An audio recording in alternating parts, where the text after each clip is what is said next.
Voilà, professeur Blaise Fiama, merci de votre disponibilité. Aujourd'hui, la République démocratique du Congo est sur la voie d'avoir une législation relative au numérique. La première question que nous vous posons, mettre en place un cadre normatif spécifique au commerce électronique aura quel impact sur la sécurité, la protection des données électroniques?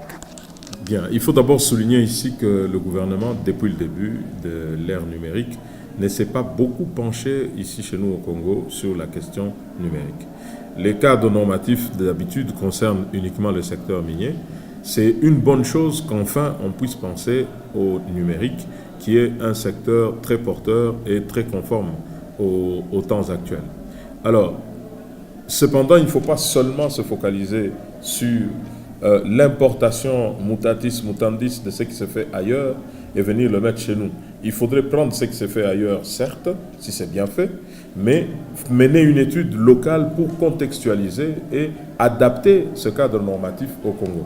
Mais ce deuxième volet, je ne suis pas spécialement sûr que le gouvernement s'en est occupé. Voilà. Mais une fois que cela sera fait, tel que vous le dites, on aura adapté cela selon notre contexte. Oui. Ça aura quel impact, quelles conséquences sur la protection des données informatiques? D'abord, ça va booster un secteur économique qui est très en vogue ces derniers temps, qui est celui de l'e-commerce, donc le commerce électronique, qui est un type de service qui est très porteur, qui permettra une création à coup sûr de beaucoup d'emplois parce que beaucoup d'entrepreneurs trouveront beaucoup d'opportunités dans ce marché-là. Mais cela doit se faire avec des lois bien adaptées et des lois qui poussent les gens à s'intéresser à ce secteur et à investir massivement dans le secteur du commerce électronique. Donc c'est une chose positive que le gouvernement voudrait annoncer. Aujourd'hui, l'on parle plus de la cybercriminalité, du cyberterrorisme. Est-ce qu'avec cet arsenal juridique, l'on aura assisté ou soit cette législation viendra stopper net ce cyberterrorisme, cette cybercriminalité? L'aspect de cybercriminalité est plus lié à des réalités techniques. C'est au niveau technique que la cybercriminalité se passe. L'une des faiblesses du pays pour l'instant, c'est le fait que nous ne possédons pas nous-mêmes nos propres outils informatiques. Tous les outils informatiques que nous utilisons, je peux aller terre à terre avec Facebook, WhatsApp et les Android et tout ça, ce sont des outils conçus ailleurs pour lesquels nous ne sommes que des simples utilisateurs. Mais si le cadre normatif favorise aussi la création locale des outils similaires pour les Congolais et par les Congolais, je crois que la cybercriminalité sera plus maîtrisable que lorsque c'est une affaire qui intéresse toute la planète. Vous savez bien que lorsque les hackers ou les cybercriminels décident d'attaquer, les enquêtes durent assez longtemps et ce sont des enquêtes assez délicates où les criminels sont situés à Singapour mais font des dégâts à New York. Les criminels sont situés à Bruxelles mais font des dégâts en Afrique du Sud. Ce qui fait qu'avec le numérique, le monde devient un petit village où on se déplace facilement. La technicité du Congo doit s'améliorer. On doit de plus en plus maîtriser les outils, faute de les fabriquer nous-mêmes.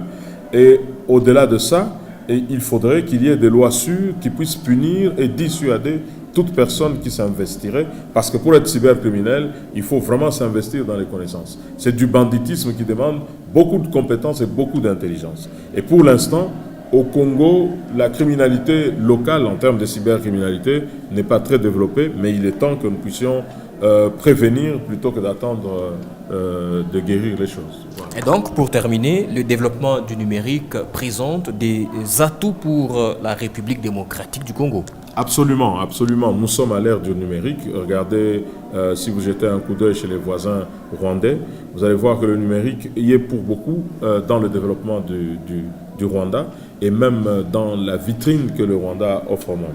Ici, chez nous au Congo, c'est vrai que la jeunesse s'est accaparée, et là je parle en tant qu'enseignant en informatique, la jeunesse s'est accaparée des nouvelles technologies, sérieusement, et est capable de faire des grandes choses, mais c'est l'État qui n'accompagne pas encore ou qui ne s'intéressent pas encore au numérique. Il est temps qu'une série de mesures soient prises pour favoriser le numérique afin qu'à côté du secteur minier, il y ait aussi un secteur au potentiel infini qui puisse venir secourir l'économie congolaise.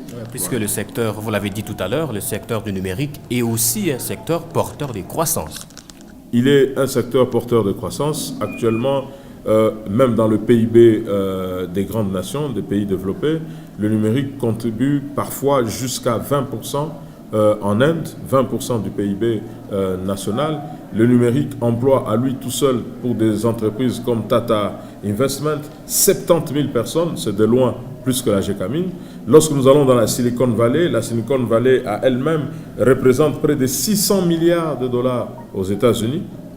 Facebook, rien que des entreprises nées du numérique. Donc si nous saisissons cette opportunité-là avec un peu de patriotisme et que l'État encadre cela, nous pouvons aussi faire un boom du numérique ici chez nous localement. Professeur Blaise Fiama, c'était un plaisir de vous avoir sur le plateau des Kindo Télévision. Merci.